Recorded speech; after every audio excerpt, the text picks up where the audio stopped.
अस्सलाम वालेकुम students, welcome back. तो हम बात कर रहे थे कि हमने अपना FOH का रेट यहाँ ड्राइव कर लिया है। अच्छा, इसके लिए एक और बात आपने हमेशा याद रखनी है कि अगर मैंने यहाँ FOH goods in process ending की अमाउंट ली है तो इसके लिए जो मैं डायरेक्ट लेबर को बेस बनाऊंगा वो डायरेक्ट लेबर भी गुड्स इन प्रोसेस एंडिंग से ही बिलोंग करना चाहिए।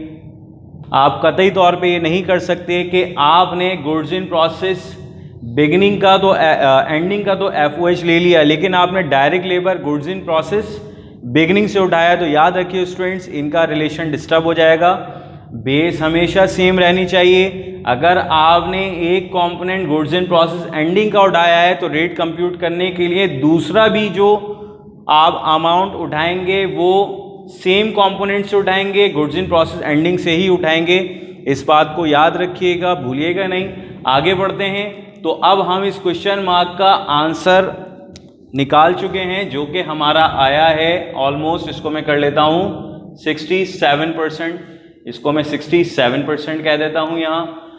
तो आगे अब चलते हैं। हमारे पास ऑलमोस्ट तकरीबन चीज़ें कवर हो गई हैं। अब ये प्रॉब्लम बिल्कुल आपके प्रॉब्लम नंबर 2 की तरह, यानी कि जो लेक्चर 5 के अंदर हमने डिस्कस किया था, बिल्कुल उसी पोजीशन में आ चुकी है। तो आइए इसको सॉल्व करने की कोशिश करते हैं।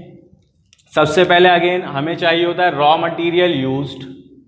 तो रॉ मटेरियल यूज्ड अगेन आपके पास मौजूद है, गिवन है आपके पास 75,000 में आप ऐड कर देते हैं डायरेक्ट लेबर। तो डायरेक्ट लेबर की अमाउंट स्टूडेंट्स हमारे पास गिवन है, कितनी गिवन है? 1 लाख रुपीस। तो ये 1 लाख रुपीस यहां आ जाते हैं। इस 1 लाख रुपीस को जब हम ऐड कर लेते हैं अपने डायरेक्ट मटेरियल यूज के साथ, तो we have derived prime cost here 1,75,000। अब जब हम इसमें ऐड करते हैं FOH, अगेन जब हम FOH को ऐड करेंगे तो हमारे पास मैन्युफैक्चरिंग कॉस्ट आएगी। तो जैसा मैंने आपको बताया, ये रेट हमने ड्राइव किया था on the basis of direct labour. तो इसका मतलब ये 67% है किसका? इस डायरेक्ट लेबर का। क्यों? क्योंकि ये बेस वैल्यू है and base value is always 100%। तो इसका मतलब है कि इस 1 लाख रुपए का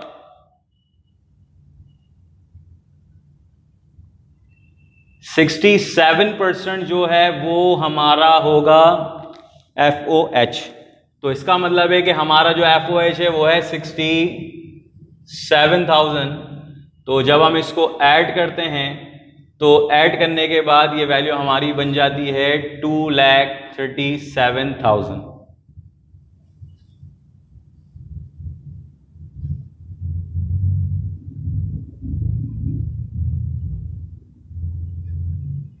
$2,42,000 ये हमारी वैल्यू बन जाती है 2,42,000, जो कि हमारी मैन्युफैक्चरिंग कॉस्ट है।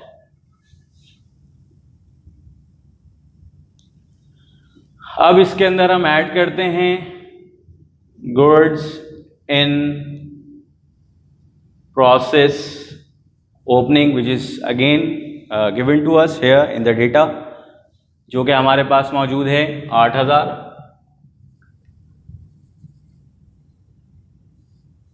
तो हम पहुंच जाते हैं टोटल गुड्स इन प्रोसेस के ऊपर, जो कि बन जाता है हमारा 2,50,000। और इस 2,50,000 में से हम लेस कर देंगे गुड्स इन प्रोसेस की एंडिंग की अमाउंट, जो कि हमारी कितनी मौजूद है? गुड्स इन प्रोसेस एंडिंग 7,000 मौजूद है। तो 7,000 इसमें से हम माइनस करते हैं, तो हमारे पास 2,43,000 हमारी कॉस्ट ऑफ गुड्स मैन्युफैक्चर्ड आ जाएगी, कॉस्ट ऑफ गुड्स मैन्युफैक्चर्ड। तो उम्मीद करते हैं स्टूडेंट्स ये तमाम की तमाम बातें आपकी यहाँ तक समझ आई होंगी। अगेन इसकी समरी देने की कोशिश करते हैं आपको, एक क्विक रिवीजन आप इसका ले लीजिए।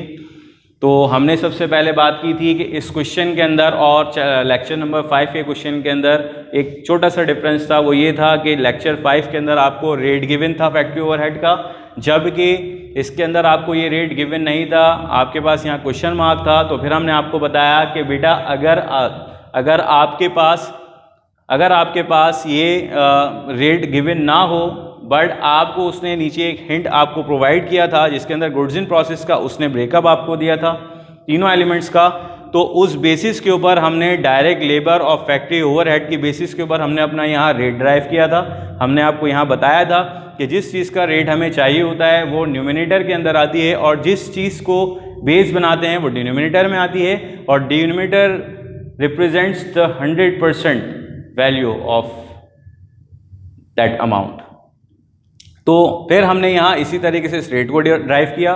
फिर अगेन हमने आपको बताया कि स्टूडेंट्स आपका स्टेज जो है सेम होना चाहिए।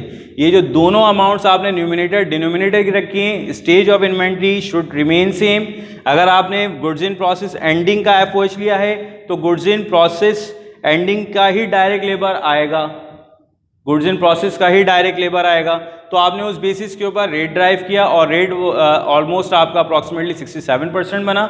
और इस 67% को जब हमने अप्लाई किया यहाँ आपकी बेस वैल्यू के ऊपर जो कि अमाउंट थी 1 लाख, तो हमारे पास यहाँ 67,000 आ गया। अब आपके पास तमाम कंपोनेंट्स पूरे हो गए, you can easily compute cost of goods manufactured. Again raw material use में ऐड करा आपने डायरेक्ट लेबर, तो प्राइम कॉस्ट आपकी ड्राइव होकर आ गई 1,75,000। इस 1,75,000 में जब आपने ऐड किया 67,000 तो 2,42,000 आपके पास ड्राइव होकर आया, और फिर उसमें ऐड किया आपने 8,000 गुड्स इन प्रोसेस बिगनिंग को ओपनिंग को, तो आपके पास 2,50,000 टोटल गुड्स इन प्रोसेस आया।